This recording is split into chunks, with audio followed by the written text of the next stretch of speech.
Hey guys, Jared Wesley here of Live Traders, and it is that time of the week.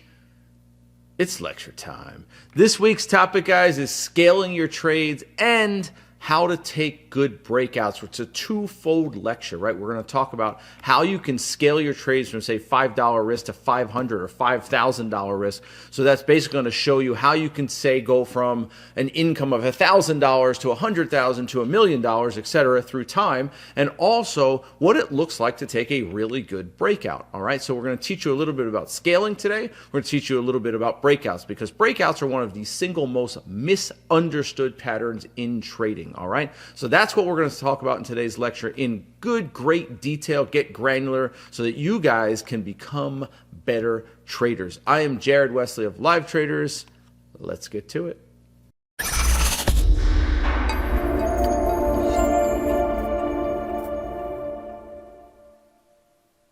This week's lecture topic is scaling your trades and good breakouts.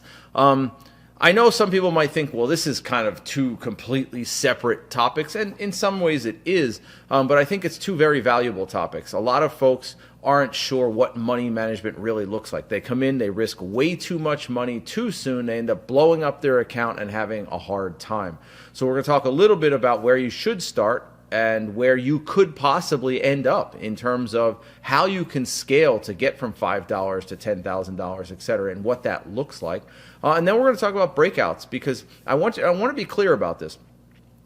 There are different kinds of breakouts, right? There's breakouts that are actual patterns that you're going to buy or short, break down, right? But there's other types of breakouts that are breaking through an area of major resistance or major support that are not buyable, but they're still called breakouts. So we're going to talk about both of those today. We're going to first start with scaling your trades, guys. It's a very important part of trading, and if you don't understand it properly, you're not going to be a trader for very long. It does shock me how few people use proper money management when they start. It's astonishing. And where we're different here at Live Traders is I like clubbing people over the head and just teaching them common sense, reality, because common sense really is a superpower. So few people have it. And in trading, it can be a very costly mistake to not have common sense. The markets are a very expensive, dangerous place to play if you don't know how to manage your money. Plain and simple. If you don't know how to manage your money, you will not be around very long. And that presents itself almost every week in one of the segments of When Will the Insanity Stop? Something like that. So let's dig in, guys. So let's take a look at this first slide here and just talk about it for a second, right? At the top, we have a trade here that I'm focused specifically on in yellow, okay, where I made $97.50.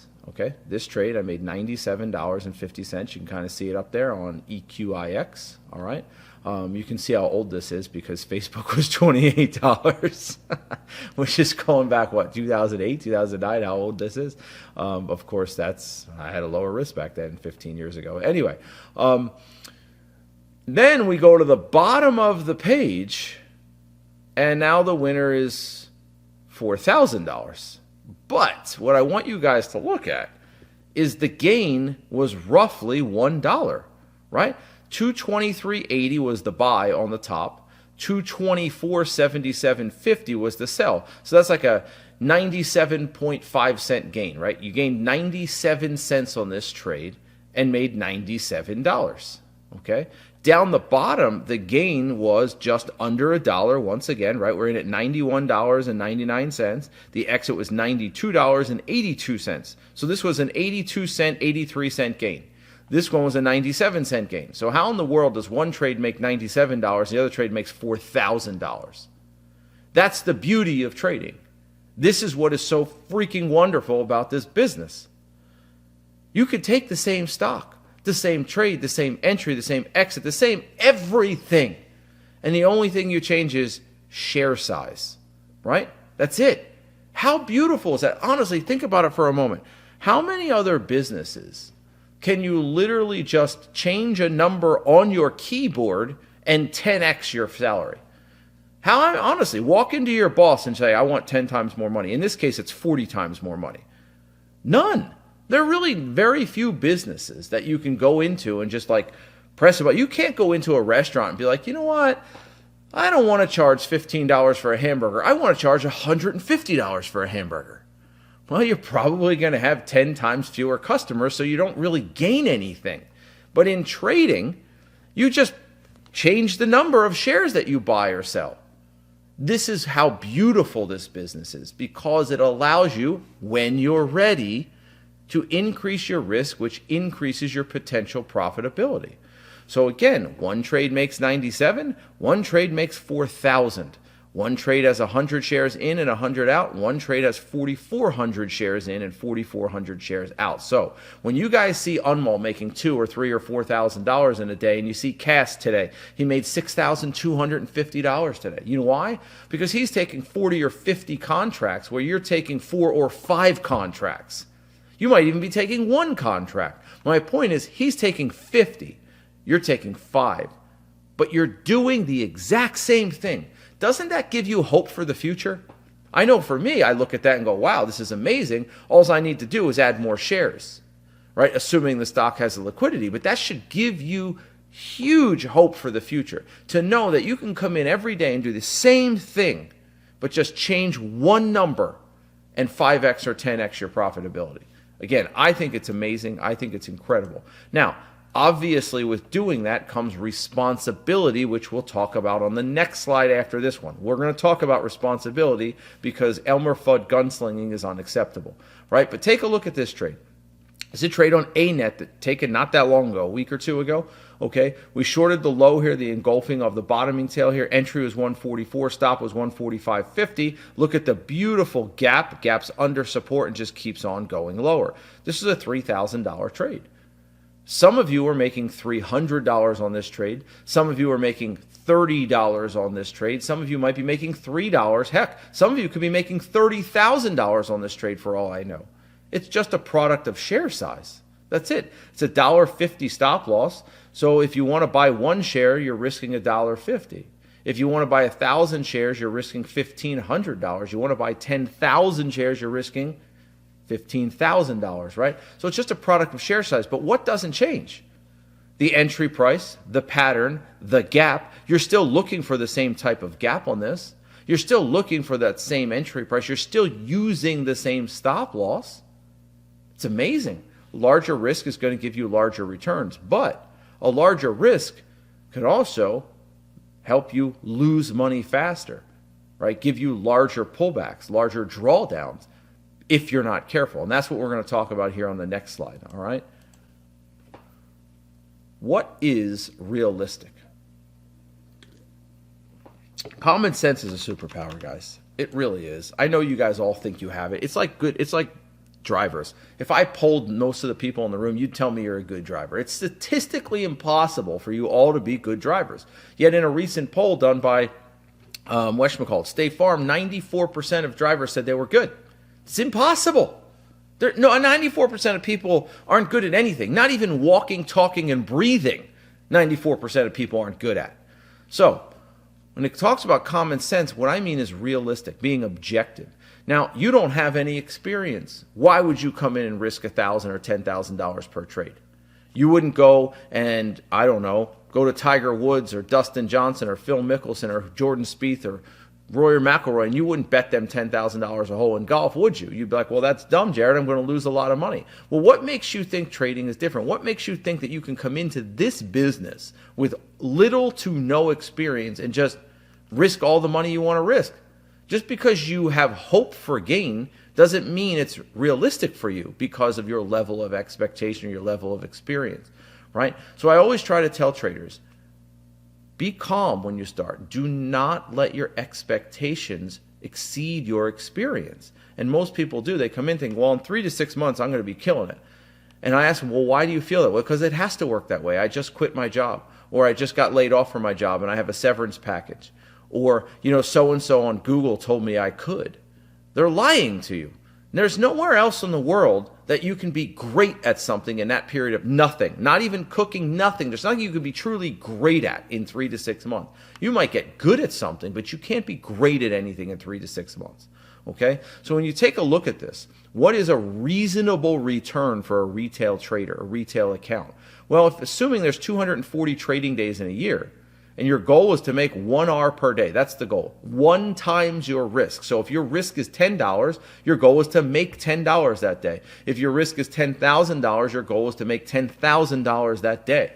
So risk level, let's say it's 1%. Read this line, please. Read it out loud so I don't have to hear it later. But you said, Jared, 1%. I get it all the time. Note, it says new traders risk $10. Okay? For experienced traders only, you can risk up to 1% of the cash in your account per trade. That means if you have a $10,000 account, you can risk up to $100 per trade.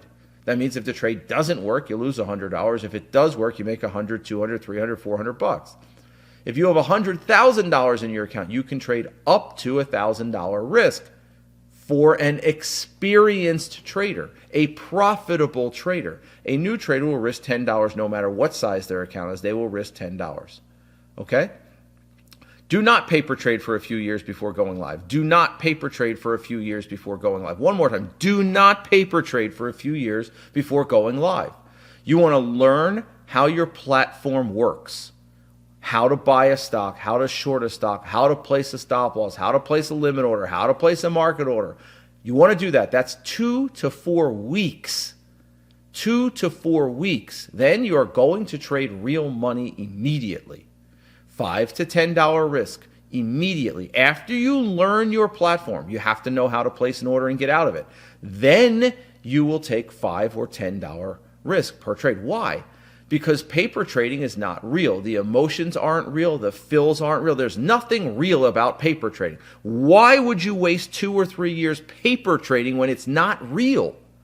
Okay, it's like saying, I want to be a Formula One driver, so I'm going to spend 3 years in a simulator, and I'm going to jump in the car and expect to be fast. No, how about you jump in the car after the first month of the simulator so you can actually feel the G-forces, feel the speed, feel everything. Same in trading.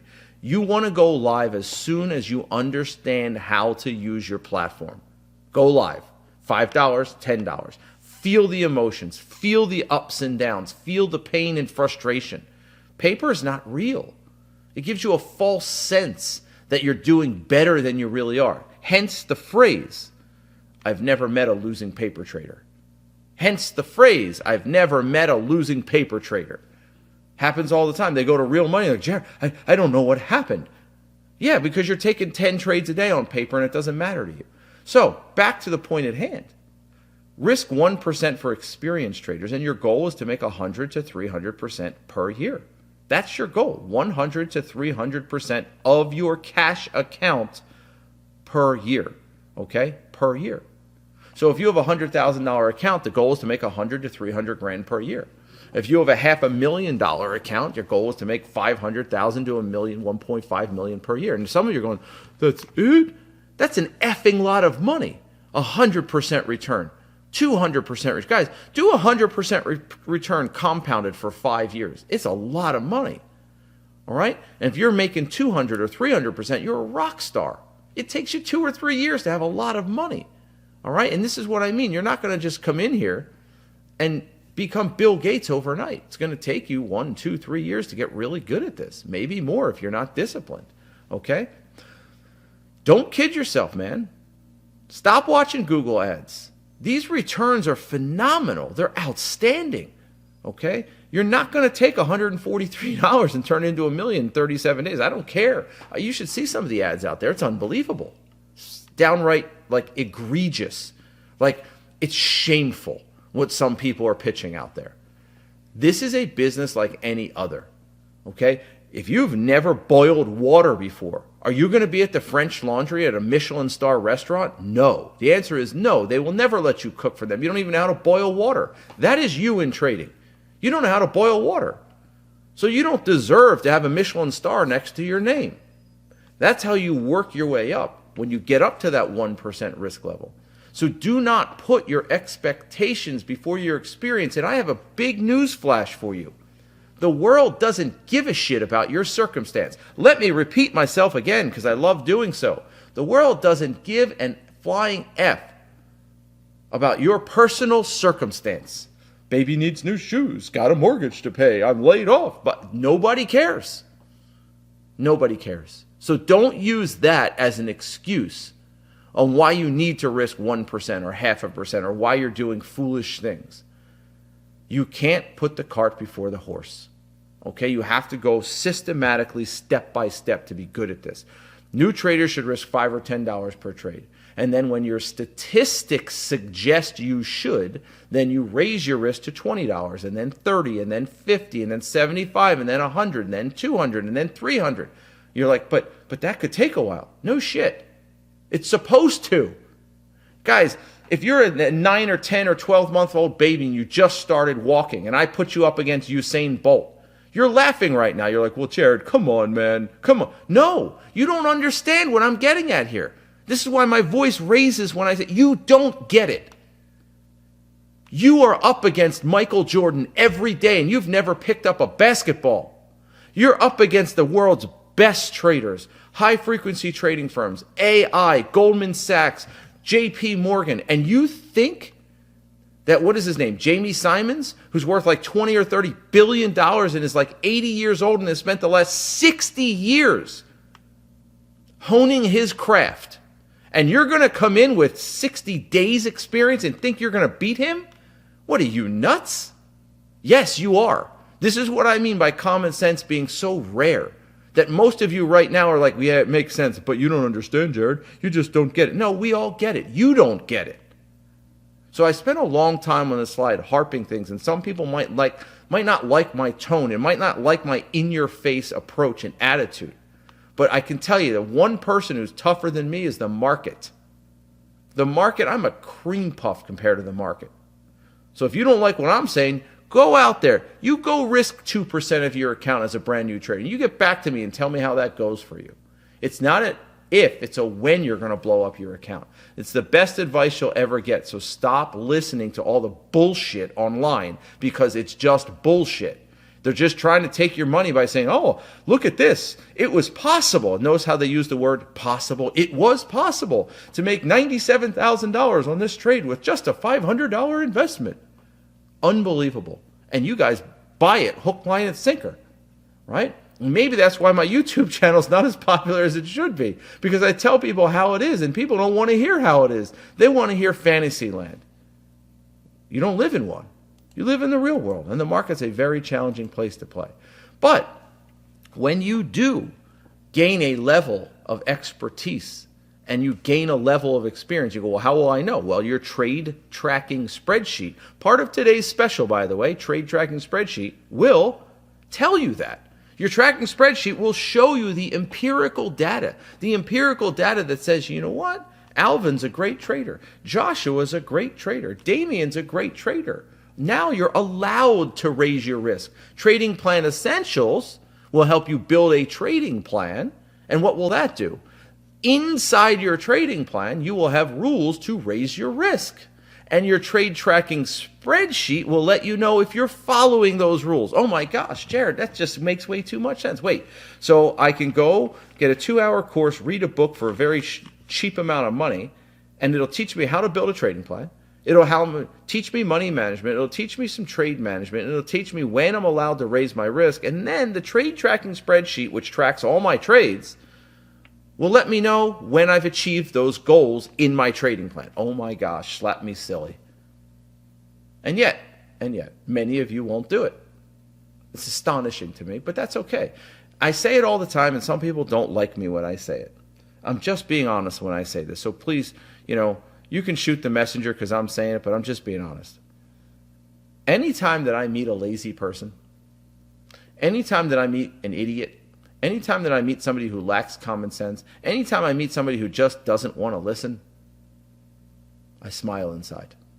I try not to do it to their face because that would be rude. I smile inside. And I look at them and I smile. And I go, well, that's one less person that's competing with me. You're one less hurdle that I have to get over now. Next, you're one less hurdle that I have to get over. Good. Please be lazy. Thank you. You no longer competition for me. Okay? Oh, you're not going to do what a professional told you to do? Okay, great. That's the next. And there's thousands, millions of people like that out there. Just makes your life just a little bit easier. It's still challenging, but it makes your life just a little bit. So I love when people don't listen. I don't want them to listen sometimes. Like, well, if you listen and do everything I'm telling you to do, like, it's a little bit harder for everybody else to be successful, right? And I use that mantra in life, not in trading, just in life. I want people to clock in 9 to 5, clock out. I may need a worker bee someday, and you'll be it. Thank you. Thank you. Somebody's got to dig ditches, right? Somebody's got to do that job. Good. Great. So that's the way I take it. You guys might get frustrated with people that don't listen. Oh, okay. I've given you the information, but I do not know what you have received. That's right in the back of professional wealth building strategies. Okay? So here's another example, guys. Tesla, right? Breaking out above this area, 198.50 with a stop loss 197. It's a dollar stop, made $3,000. Well, you may have made $300, $30, $30,000, but the pattern that we took is the same. The entry is the same. The stop loss is the same. Nothing has changed. It's a beautiful thing, isn't it? Isn't it a beautiful thing when you're like a year into trading and you're looking at this chart and you're taking the same trade that I'm taking, and even though you didn't make $3,000 on it, you can look to the future and say, someday I will make $3,000 on that trade. When I am ready to jump from a go-kart to a Formula One car, the line on the track is the same. That's it. That's the line. That's the apex. I already know it because I've been doing it in go-karts. And you're sitting there going, well, I already know that pattern. I've been doing it with $10 risk for the last year or two. Now I'm just going to raise my risk and raise my profitability as well. Okay? Do you trade on a 2-minute? No, I don't. I just used an example here where I showed I made $3,000 on a 2-minute chart, but I don't use the 2-minute chart. That's my, you guys can see, common sense. Weren't we just talking about common sense a second ago? I know I'm harsh, Jared. That's mean. This person's new. You shouldn't say that, but it is right on the screen in front of you. So I halfway apologize for saying that, but there's people on every side of the trade, up, down, and sideways. But yes, it's a 2-minute chart right there. Okay. All right. This is an equity curve. Okay. I don't know if I've ever showed this equity curve to you guys. I may or may not have. Many years ago, I took $2,100 and turned it into $50,000. And remember, this says 60 because this equity curve is not including the trade fees. Okay, so you guys may have seen that slide from many years ago. I probably haven't pulled that slide up in 3, 4, 5 years. But I turned $2,100 into over $50,000, and I turned $2,500 into over $100,000. Why? Because I got people telling me, well, you can't make a lot of money if you don't have money. And I told them it's not about the money. I'm not suggesting, I want to be very clear here, I'm not suggesting that you as a new trader are going to take $2,000 and turn it into 60. That's not what I'm suggesting. I'm suggesting that the money isn't the problem. Following your plan and understanding how to trade is the problem. Money isn't the problem. Okay, you think it's the problem. You think that you're not making more because you don't have enough. No. You're not making more because you're not good enough. So the whole point of this experiment that I did was to prove to a group of prop traders when we had a prop firm and say, look, stop bitching about the money. It's not the money, and I'm going to prove it to you. Sure, Jared, whatever. Sure, Jared, whatever. The proof's in the pudding. I have the account statements for it. The proof is in the pudding. It's not about the money. It's about good trading. I'm not, again, suggesting that you are going to turn 2,000 into 60,000. This is not what I'm suggesting. I'm simply saying good trading is good trading and bad trading is bad trading. And if you're a good trader, it doesn't matter how much money you have, you will make money. If you have more money, you'll make more money. If you have less money, you'll make less money, but you will make money if you are a good trader. If you're not, then you won't. But I also wanted to talk about something else inside this equity curve. Okay? Note, even good equity curves experience pullbacks. Now, this doesn't look like much, but I want you to take early in the year here, right? 3, 4, 5 days, the first week of the year went pretty well, right? Moved up. And then what? 1, 2, 3, 4, 5, 6, 7, 8, 9, 10, 11, 12 days. That's about 2.5 weeks of actual trading. I went nowhere. So the first 5 days of the month, I ripped up. Great. And then for the next 2.5 weeks, I went dead sideways. Then I had another breakout. Then a week and a half sideways. And then boom, big stretch. 2 months, whatever, 3 months, 2 months of just rip, rip, rip, pullback, rip, rip, rip. But after this, what do we have? A reversion to the mean, right? After 2 months of just doing everything right, I could do no wrong, right? I could do no wrong. I had like one actual appreciable pullback day in 2 months. It was right there. Right there. Every other day was just a tiny little day, move up, move up. And then what happens? Right here, okay, right here, you hit just over that $40,000 mark. And then for what? 1, 2, 3, 4, 5, 6, 7, 8, 9, 10, 11, 12, 13, 14, 15, 16. Okay. Right here. What is this, guys? About a month. There was about a month where not only did I go sideways, I actually pulled back from like 42 grand to like 37 grand. Lost money. And then went on another run. And then what happened? Pulled back for 3 weeks. Then went on another run where I had what? 1, 2, 3, 4, 5, 6, 7, 8, 9, 10, 11, 12, 13, 14, 15, 16, 18 days. I won 17 of 18 days. And this one day was a nothing day. See it? The tip of my cursor was a nothing day. So I had 17 out of 18 winning days. Over here, same concept. But then what happened? I pulled back and gave 50% of it back, and then I moved higher. So my point is, you're looking at what you would perceive to be a really good equity curve, because it is. 2 grand into 60. But during this equity curve, during this run, what happened? I had a month right here where I was dog shit. But that bad month came off the heels of 2 or 3 really good months. So I had a month where I wasn't even flat. I actually lost money over a month period. And then, I don't know, I was up, what, 1, 2, 3, 4, 5, 6, 7, 8, 9, 10, 11, 12, 13, 14, 15, 16, 17, 18 days in a row. One losing day, 19, 20, 21, 22, 23, 24. So I lost 1 day out of 24 days on this run. I lost 1 day out of 18 days on this run. Reversion to the mean on both sides. Right? A good trader's making money most of the time. But if it gets a little too good, like 23 out of 24 days, you're going to have a pullback. If it gets a little too good, like 17 out of 18 days, you're going to have a pullback. And then at the end of the year, I started lowering my risk the last month of the year. FYI, I shouldn't have, because look how many freaking good days I had. That was a bummer. I had 1 down day in the last month of the year. 1. Right? The point, though, I'm making is, this is a normal equity curve. This is a good equity curve, but there are pullbacks. Over here, we had 2.5 weeks of nothing. Over here, I had a week and a half of nothing. Over here, I had a month of losing money. Over here, I had 2-3 weeks of a pullback. Over here, I had 3 weeks of a pullback. Shit happens. It's the way it goes sometimes. But as long as you're making more when you're making, then you lose when you lose. Okay? So, while this is a solid equity curve, there are pullbacks. How could we make the 60,000, 600,000? Take the exact same trades and add a 0 to the share size. So if I was taking 500 shares, take 5,000.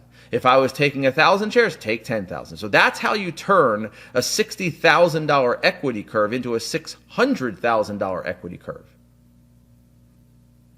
That's the beauty of trading. That's the beauty of this business. Okay? Well, sure. But Jordan, what do I always tell new traders? Come on, you can help me out with this one, because I say it all the time, and it's an affliction of new traders, and it happens to them more frequently than it should. The word I'm looking for while you're typing is trade as if. Trade as if. Trade as if you're risking $1,000. Trade as if you're risking $10,000. Don't give me the BS excuse. Go, well, Jared, I'm only doing $5 risk, so I can take this really crazy, spready, illiquid stock.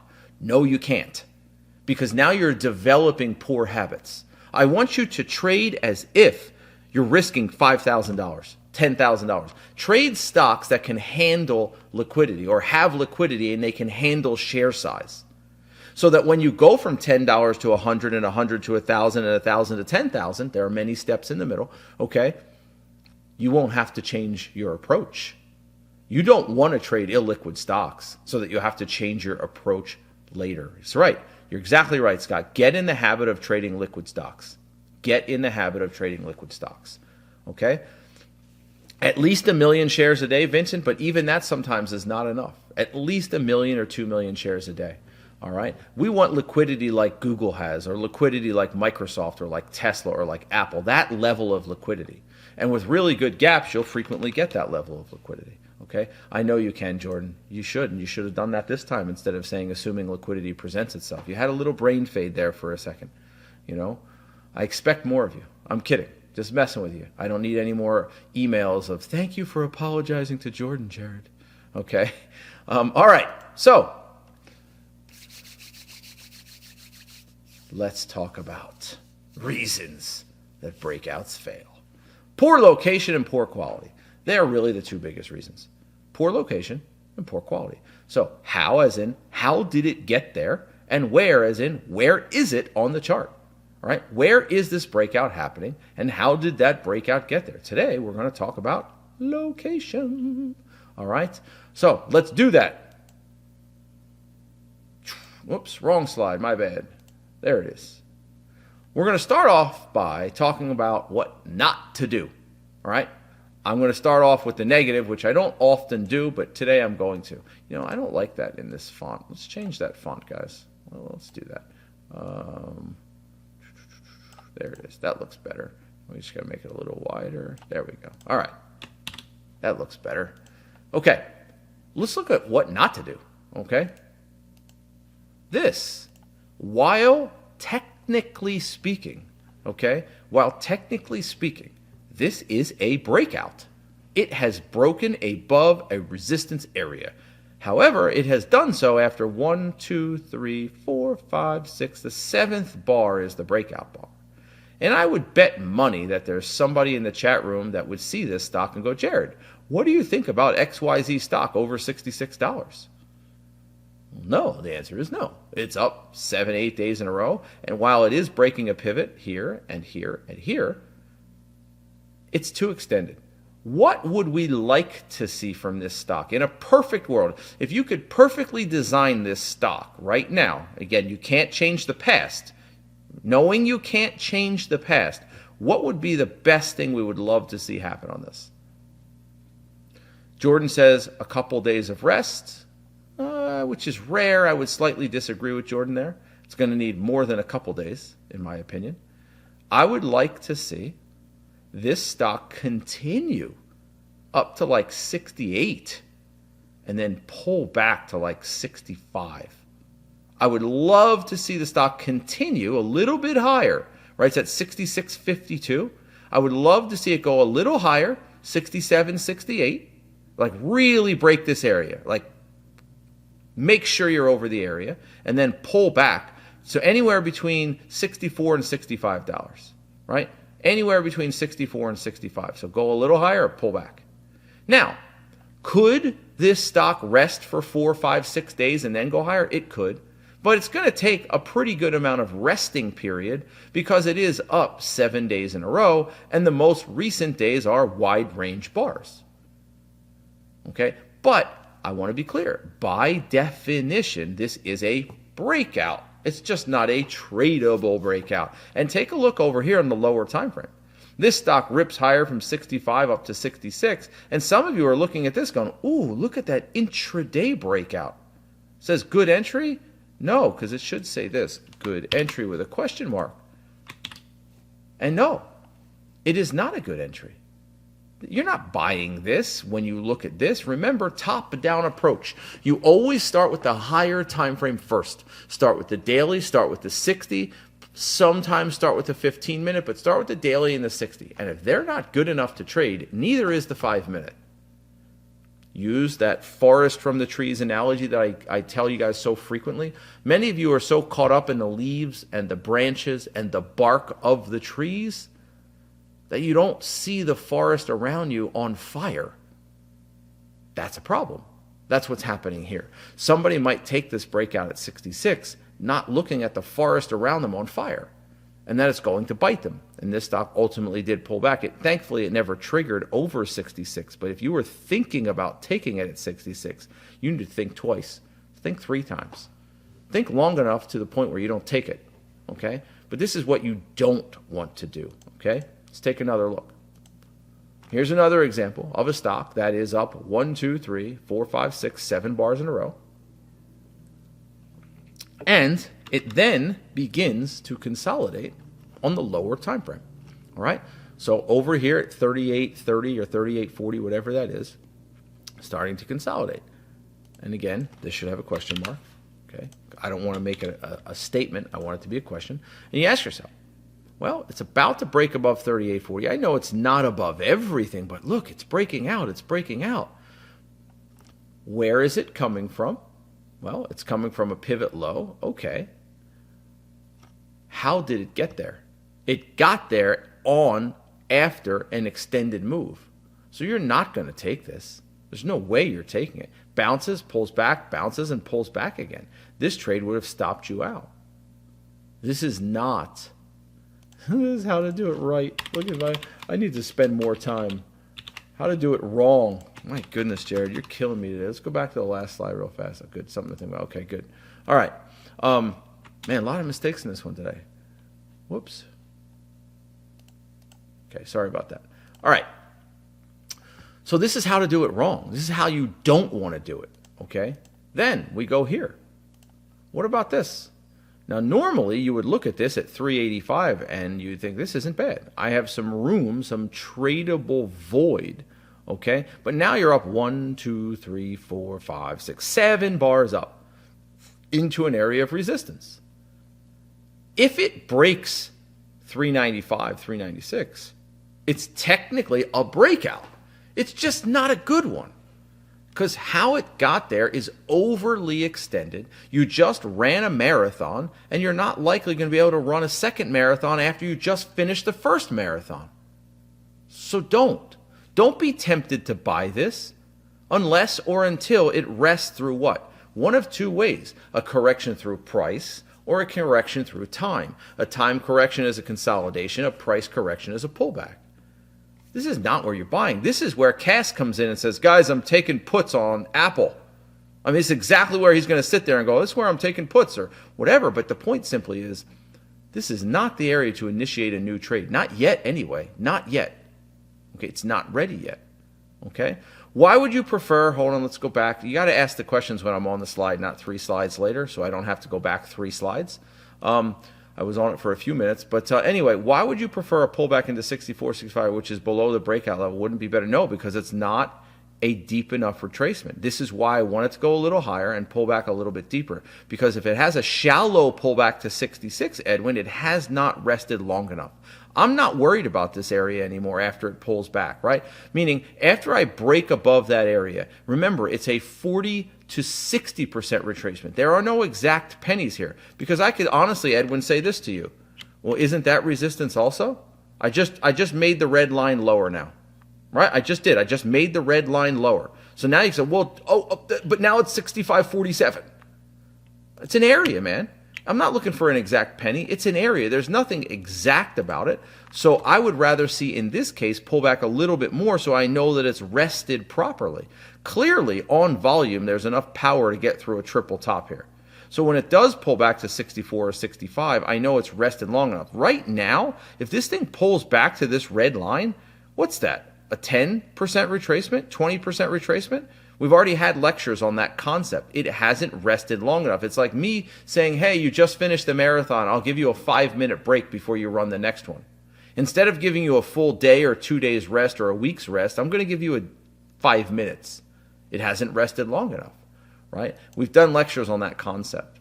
All right, now, let's talk about what to do, right? I got to change this too. All right. There we go. That looks a little better. All right. Now, see, like I haven't changed the title of some of these slides. I just copy and paste them. What a good breakout looks like. Okay. There we go. All right, what do we have here? We have a stock on a 60-minute chart going sideways in a range from 91 up to 9250, something like that, okay? From 91 to 9250, 1, 2, 3, 4, 5, 6 days. Chopping around. What is this? This is a correction through time. Time correction. The stock had moved up, pulled back, moved up, and then it ripped right here from 90 to 91, 92, okay? It needed some resting, and it did that. It rested for 6 days, and then what happens? This bar right here shoots and breaks above 92.50. Now, there are two ways to approach this. Two ways. You can say, well, this is an intraday swing trade or a swing trade, and I'm going to buy 92.50 with a stop at 91. Totally fine, nothing wrong. Why? It's a 60-minute breakout. However, if you're an intraday trader, it's kind of hard just to randomly jump on this sometimes. Why? Because intraday traders tend to use tighter stop losses. All right. So if you do want to jump in at 92.50 using the 60-minute as your catalyst, you can do that. But you're probably not going to give it the 20-cent stop loss that the intraday trade actually has over here. You're probably going to need to give this a little more room, at least under the low of the day. So if you choose to get in at 92.50, I would at least use under this bottoming tail as my stop loss, which is like 91.75. Right there, see it?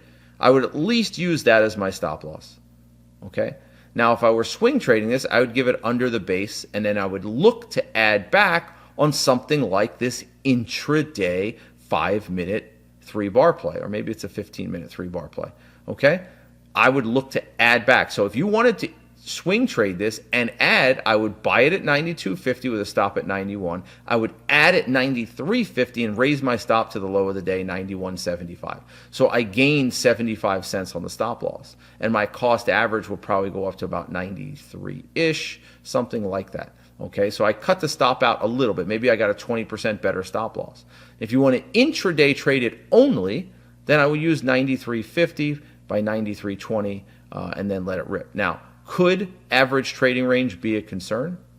Possibly, right? It could be a concern. That's something you'd have to look into. But this is just a great example of a stock that's properly breaking out on a 60-minute that you could buy on that breakout. It's a buyable breakout, or you could drill down to a lower time frame, or you could buy it at 92.50 with a stop at the low of the day based off of the 60. There's so many things you can do with this here, right? I have been trading. Okay, awesome, Sylvan. So hopefully you're doing well, making money on it, okay? Next. Now what do we have? On the left, we have a stock that's in a downtrend, moved from 10.50 down to 7, bounced, still below the trend line, right? Below the trend line, below the moving averages, drops with a bottoming tail and rips. This rip is important because now you have a pseudo double bottom. It's really a lower low, okay, but it's a big bottoming tail. You're breaking the trend line. You're breaking the declining moving average. Stock bounces. This pullback is aggressive but buyable right here. That pullback's aggressive but buyable. And then this stock gets thrashed and throttled again. So this is an area where the stock bounced before. It bounced here, bounced here. It's probably going to bounce again. And it's probably going to bounce again because it got there after an extended move. And that's over here. This is buyable. This is the same stock, same stock. This is a buyable area right here because of how it got there and where it is. Location's very important. It's not just the what, but it's also the how. But then it bounces 10 bars in a row right up into resistance. And it says, this is trouble. It's trouble. You're not buying this stock up here. But what happens to this trouble is this. Move that right there. Boom. Right? So now this area that was trouble has turned to one of the best areas on the chart to buy because it is rested. Now I understand this is down here. I get it. It's down here. But the point simply was it popped up above this area and then had a consolidation, a correction through time. It's at consolidating back to the rising moving average, and now this is a very, very buyable area at 950 or 970. So you have a buyable area right here at 725. Your target's going to be right up in this area at $8.50 to $9 right there.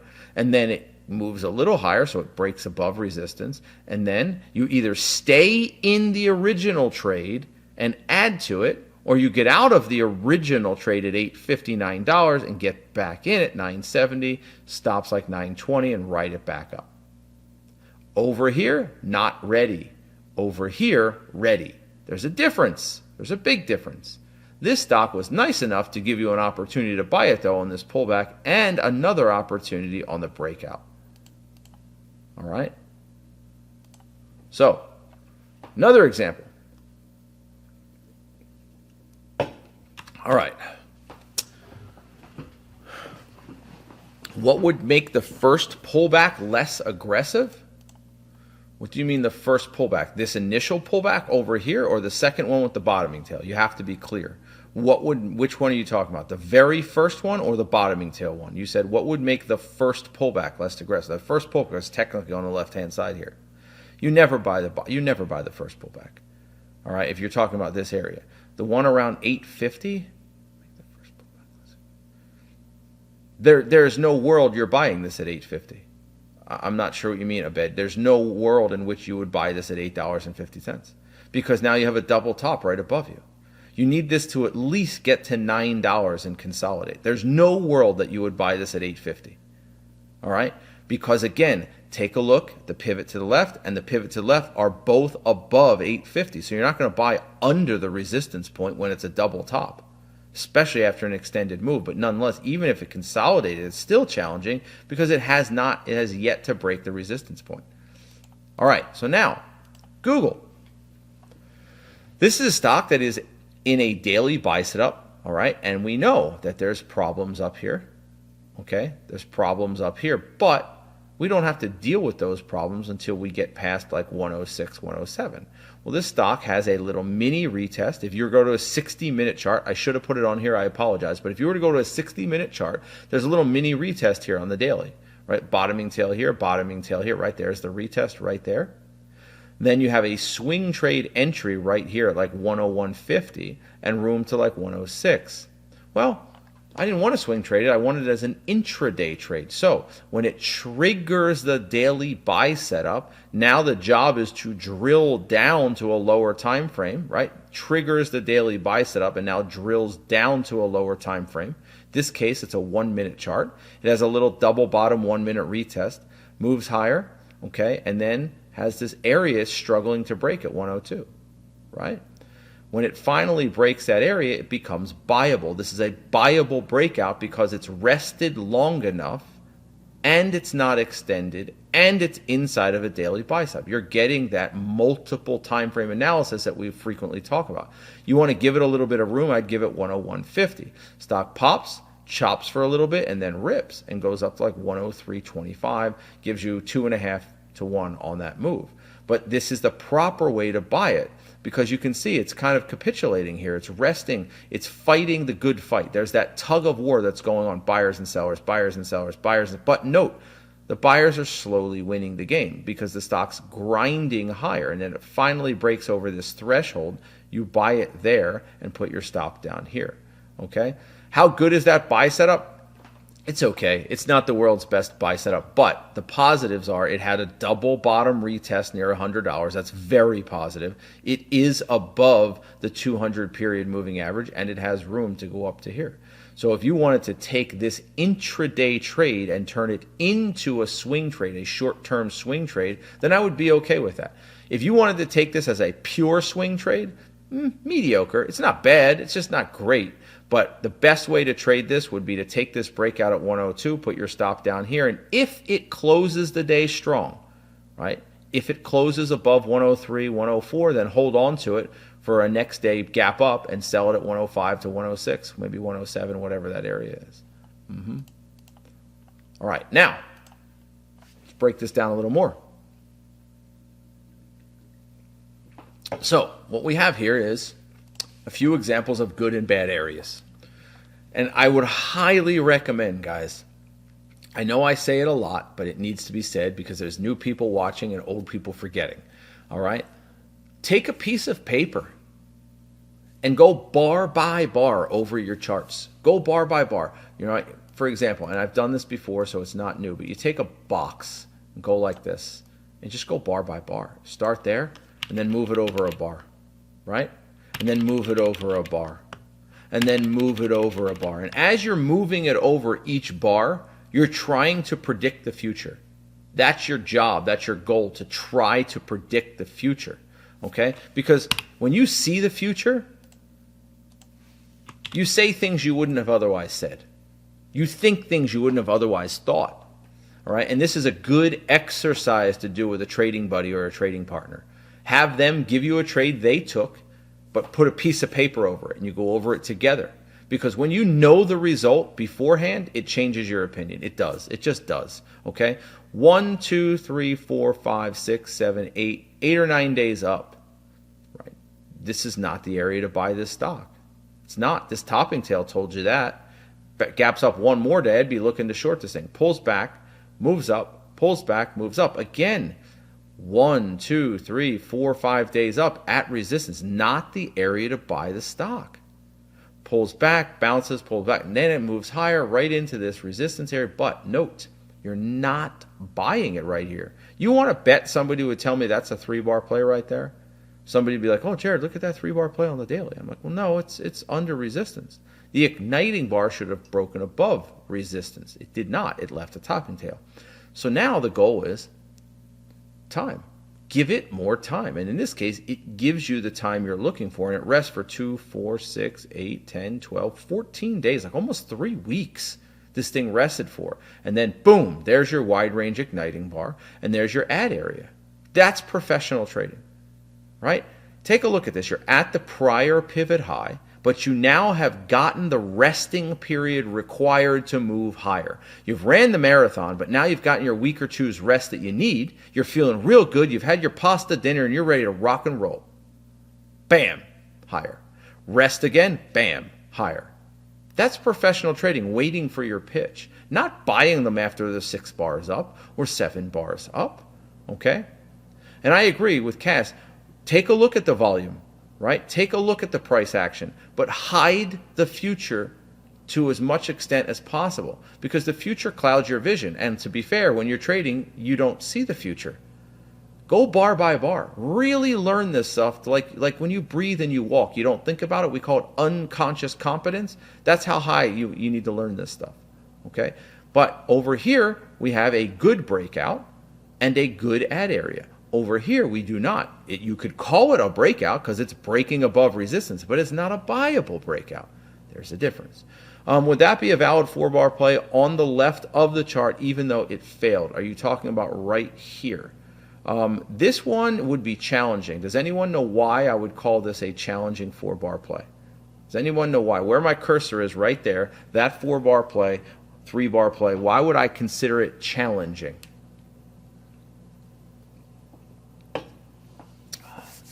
Sasha's the only one that has an opinion on the matter. No one else has the stones to. PS just says yes. The initial bar is huge, says Loveless. I agree. The first bar is just too big. There is such a thing as too big. We've done a lecture on that, by the way. God, is there a topic we haven't done a lecture on? Yes, the first bar here is just too big. It's not a wide range, it's a super duper wide range bar, and 2 days of rest is not enough. Right? If this was half the size with 2 days of rest, I probably would have said, hey, go for it. That's one of the biggest bars on this entire chart. There's only 2 or 3 or 4 other bars as big as that bar, perhaps, on this entire chart. So it needed more time than 2 days to rest. Right? It needed more time. Okay? So when you look at that, you go, wait, great bar, but I need more time. And also, the moving average is really far away from this thing. And we all know a good breakout should be closer to a moving average. Okay? All right? Oh, Jordan. Oh, you're killing me, man. I got to step up my Asian hate with you, don't I? All right, now. See, this is another one says they don't like you. See, Jordan, look at that. That was meant for you. Just look at that. And it says they. So we're talking about exactly what you're talking about. You know, the gender pronoun was proper and everything, okay? Good trading. All right, we'll change it to that. I didn't even know that was coming. That was like a Freudian slip. Not a Freudian slip, but just whatever you want to call it. Anyway, some people in here are like, what is going on right now? What is actually happening? Okay, we have a stock that moved up on the left, pulled back, consolidated, bounced, and then got rocked. Okay, dropping, popping, consolidating, popping. All this is just very challenging. There's no real edge over here to the left. And you want to stay away from stocks that you don't have a huge edge on. If you can't see a strong advantage, walk away. Don't marry it. Don't feel like you need to even date it. If you're looking at it like, wow, she doesn't even look that good, her personality doesn't matter, right? I know. I'm going to get hate mail for that statement. Don't go there then. I mean it. Just don't go there. Well, this is that. It doesn't look good, so we don't really care about its personality. Move along. Later on, as the stock pulls back, it bounces off of $75, but where does it stop? It stops at the prior pivot high, right there. That's where it should stop. It's coming into resistance from an extended move. It should stop here, and it did. And it pulled back, but what are the benefits here? The benefit is, during the pullback, it put in a higher low. So buyers stepped up here on the bottoming tail. We know this because it did 100% retracement into the prior pivot high, 100%, okay? So we know there's already buyers here. We just don't know what their commitment level is yet. So when it pulls back and the buyers start to step up sooner and earlier, now we know these buyers are committed. But we're not ready to jump in yet. This is not a buyable pivot. It could be, but it'd be very aggressive, okay? But what we like here is the 50% retracement and the higher low. Then it moves back up and does what? Comes right back into double top resistance. So we need one of two things to happen right now. There's only one of two things I want to see happen. I either want to, right here where my cursor is, right where this arrow is, I either want to see this thing hit 85 and then pull back to 81 or 82, give me a buy setup. Or I want to see it stop at the red line and go dead sideways. Those are the only two things I want to see happen. If something else happens, I'm probably not very interested. I either want to see it continue to 85 and then pull back and give me a buy setup entry, or continue to the red line and go sideways. And it does. 1, 2, 3, 4, 5, 6, 7 days. Now it's ready. Tired, ready. If this stock broke above the red line right here, I would not buy it. If this stock broke above the red line right here, I would not buy it. Over here, I would buy it. You need to exhibit patience. You have to. If the stock is not giving you what you want to see, then you either wait or you move on. You wait or you move on. And that decision simply is, how close is it to what you want to see? If it's very close to what you want to see, then wait. If it's not close to what you want to see, set an alert, set a bell, set an alarm on your platform, and when it goes ding, ding, ding, ding, now you know it's close to what you want to see. And if that bell never goes off, who cares, because you were scanning other stuff to begin with. You must be efficient. Guys, when you see Unmul take 7 scalps, how does he do it? He's efficient. When you see Cass come in, make $6,250 today on, I don't know, 7 trades, how does he do it? Efficiency. They're not out there looking at their cell phone every 5 seconds. They're not out there looking at 20,000 different stocks. They have 5 or 10 or 15 ideas they're looking at. They're laser focused on them. And if that stock looks like crap, like it's not going to trigger anytime soon, I'm not wasting any more energy on it. I'm going to a stock that is looking good and possibly is triggering soon. This is how professionals act. They are not busy, they are productive. Don't be busy, be productive when you trade. Okay? Know when a trade is likely to trigger or soon, and know when a trade has nothing for you. Move along. Yes, it will take some time. Yes, it will take some charts. Yes, it will take some practice. But if you know what you're doing, meaning you know what you're looking for, you know what you're striving for, it becomes a lot faster, a lot quicker, a lot easier. Too many of you guys are floating through the ether without even knowing what you're doing and looking for because you don't have a trading plan. So you're just out there going, oh, well, I guess I'll copy Unmul's trade. Oh, I guess I'll do it. Why? Because you don't have a plan to tell you yes or no, you can do that. You're allowed to do that. And the problem with this is So when you don't have a plan, you tend to do random things. And the problem with randomness is it's not quantifiable. You see, it's hard to make meaningful change and adjustment when you're purely random. But when you take similar patterns, you can tweak those things. Oh, that bottoming tail wasn't big enough. Oh, that volume was too high or too low. Or that area was off by a little bit. And that's where the tracking spreadsheet comes into play. Okay? Those things are very, very important to understand and know. So consistency matters because you can build on consistency. It's very hard to build on randomness. Okay? Would the 4-bar play after the large red bar be a decent trade or maybe a little aggressive? So the 4-bar play after the large red bar. 4-bar play after the large red bar. I'm trying to find it. 4-bar after the large red bar. Large red volume day. Right here? Yeah, I don't consider this a 4-bar play. It has to be an igniting move, and it put in a lower low. Right here is what you're talking about. No, I wouldn't take that.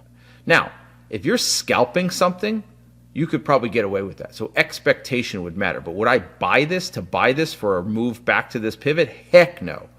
Could I buy it to scalp it for a little bit of money? Maybe, but you're not necessarily expecting this to bounce back up to this area. It's at a lower low, a decent lower low.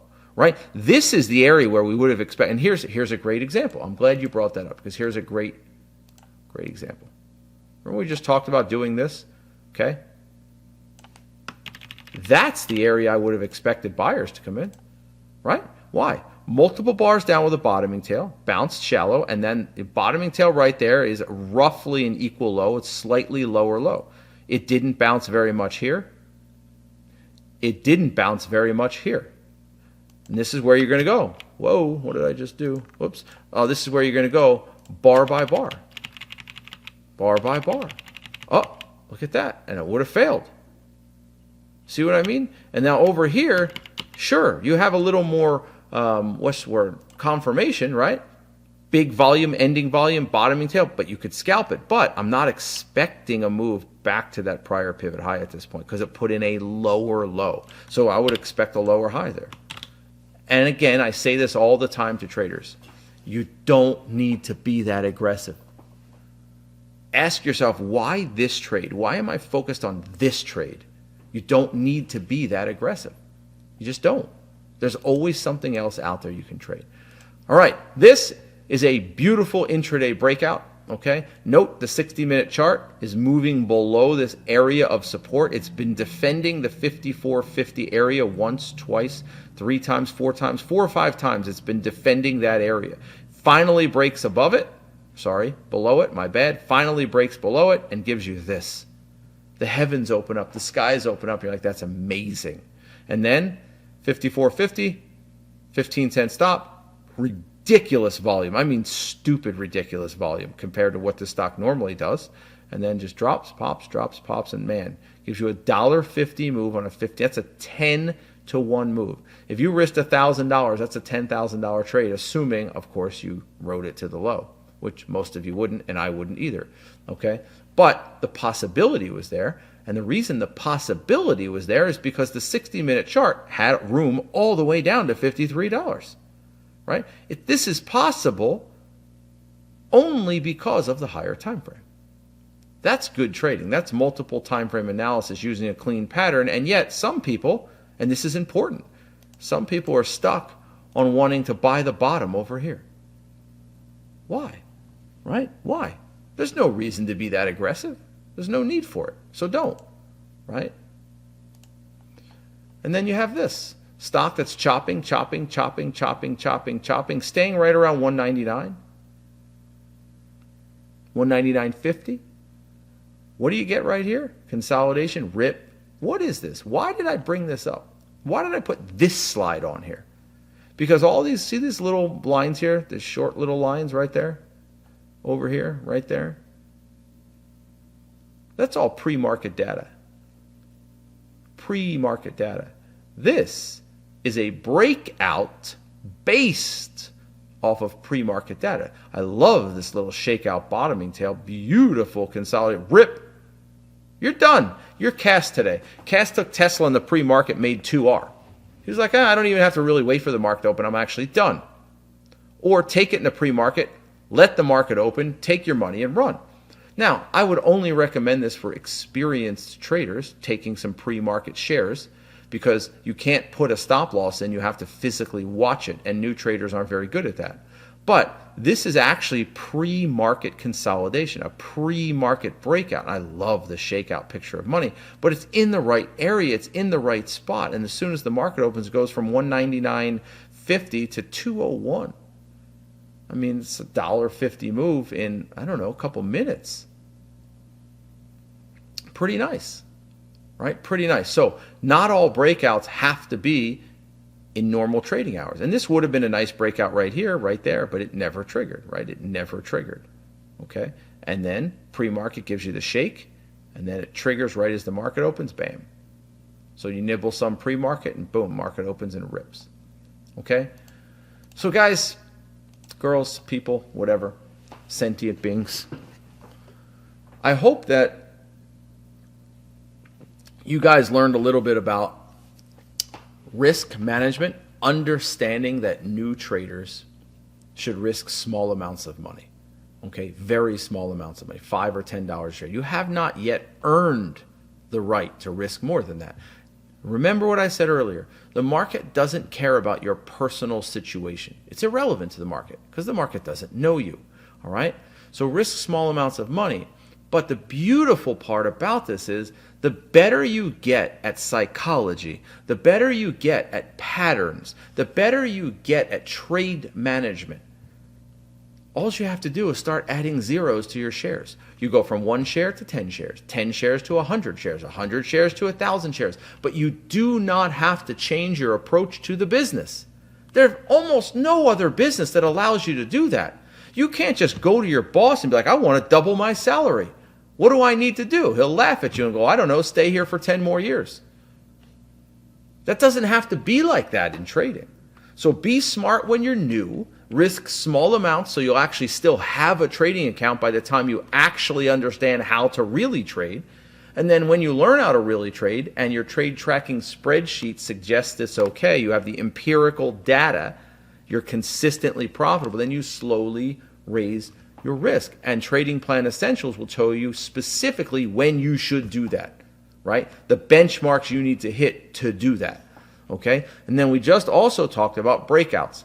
Not all breakouts are equal. Some breakouts are things you should stay away from with a 50-foot pole.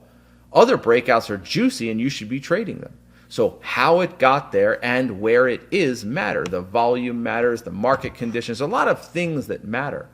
But this is what I mean about trading. Like, these lectures are meant to teach you and help you, but there's still other things you need to know to be a great trader.